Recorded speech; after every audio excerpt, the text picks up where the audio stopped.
किसानों की आत्महत्या पे डिबेट नहीं होती और गांधी जी क्या मालिक हैं क्या कांग्रेस के? केंद्र और मोदी जी ने पूरी कोशिश की है, जितनी वो कर सकते थे की है, गला दबा दिया उनका। पहले तो मैं माफ़ी चाहूँगा, मेरी बात का बुरा मत मानना। मैं राजनीति को पिछले कम से कम 15-20 साल से बहुत नज़दीक से इसको स्टडी कर रहा हूँ और अब तक मैंने ये देखा है, जो निष्कर्ष निकाला है कि सभी पार्टियां जो है अपने मतलब के लिए वोट लोगों को बांटती हैं और वोट अपने लेके जीतने के बाद जनता की कोई सुध नहीं लेता। बेरोजगारी, भ्रष्टाचार, किसानों की आत्महत्या, महंगाई, इन मुद्दों पे कभी डिस्कशन नहीं होता है, सिर्फ हवाई फायर होते हैं एक दूसरे पे।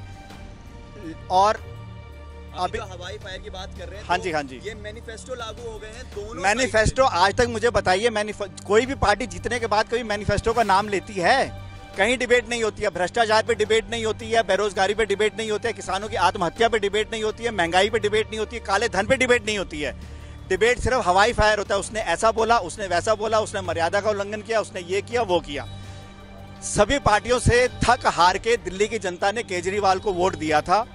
केजरीवाल ने अपनी तरफ से करने की पूरी कोशिश की है और उसको काम करने से रोकने के लिए केंद्र और मोदी जी ने पूरी कोशिश की है, जितनी वो कर सकते थे की है, गला दबा दिया उनका। लेकिन उसके बाद भी दिल्ली का जितना वो विकास करते थे किया। अब जाके हमें दिल्ली वालों को, मुझे कम से कम निराशा हो रही है कि केजरीवाल जी ने जिसके लिए पार्टी बनाई, कांग्रेस का भ्रष्टाचार खत्म करने के लिए पार्टी बनाई, अब उसी के साथ अलायंस करने जा रहे हैं। तो फिर पार्टी बनाने का अर्थ ही क्या हुआ? वो तो खुद ही भ्रष्टाचार में लिप्त होने जा रहे हैं। हाँ जी, बताइए। कि मोदी जी का, उन्होंने अपने एक स्पीच के दौरान एक बात बोली थी कि वो महात्मा गांधी जी की बात को, उनके सपने को पूरा कर रहे हैं। महात्मा गांधी जी का सपना था कि जब देश आज़ाद हो गया है तो कांग्रेस की जो अब संस्था है उसको ख़त्म कर देना चाहिए। तो मोदी जी ने अपनी एक स्पीच में बोला था कि वो अब गांधी जी का काम कर रहे हैं, कि इस कांग्रेस को धीरे धीरे खत्म कर रहे हैं। तो क्या लगता है आपको ये तो मजाक है, ये तो जुमला है। इतने 100 साल पुरानी, 150 साल पुरानी पार्टी क्या खत्म हो जाएगी क्या? और गांधी जी क्या मालिक हैं क्या कांग्रेस के? उन्होंने कह दिया तो खत्म करनी पड़ेगी। उनका भगवान का आदेश हो गया क्या? पार्टी जैसी है चलती रहेगी। उसका अपना वोट बैंक है कांग्रेस का, उसके जो वोट बैंक है उन लोगों को कांग्रेस से उम्मीद है, जो मोदी जी का वोट बैंक है उनको मोदी जी से उम्मीद है। तो ये तो हवाई फायर वाली बात हुई ना। मुद्दे की बात करिए ना, बेरोजगारी की बात करिए, भ्रष्टाचार की बात करिए, काले धन की बात करिए, किसानों की आत्महत्या की बात करिए। मोदी जी ने ये कहा, राहुल ने ये कहा, ये सब हवाई फायर है। मैनिफेस्टो में जो ये दोनों ने मैनिफेस्टो में बेरोजगारी को मतलब दिखाया, बेरोजगारी की तरफ से वादे किए हैं। दोनों पार्टियों ने बोला है कि हम बेरोजगारी लाएंगे, मनरेगा के 100 दिन से 150 दिन कर दिए गए हैं।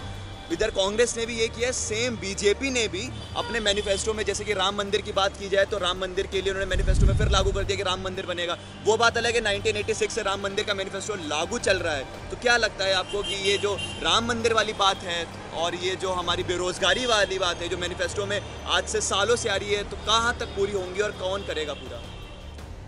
देखिए, बेरोजगारी वाली जो बात है कोई पार्टी इसका समाधान नहीं ढूंढ पाई है। ये प्रायोरिटीज़ की बात होती है। जो भी सत्ता में आती है, पब्लिक का वोट लेके गरीब लोगों को रोजगार का बहाना लगा के कि हम आपको रोजगार देंगे।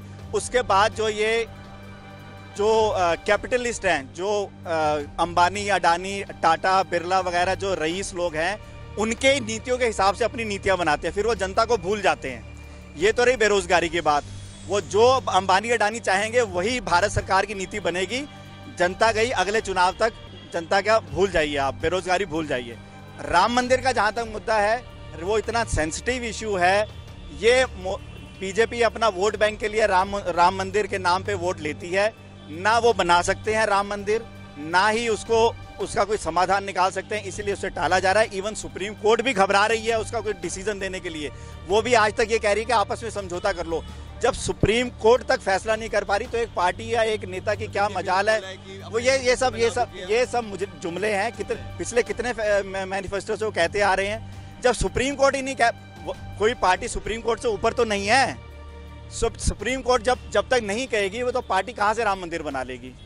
तो ये संभव नहीं है राम मंदिर जब तक सुप्रीम कोर्ट की तरफ से ग्रीन सिग्नल ना हो।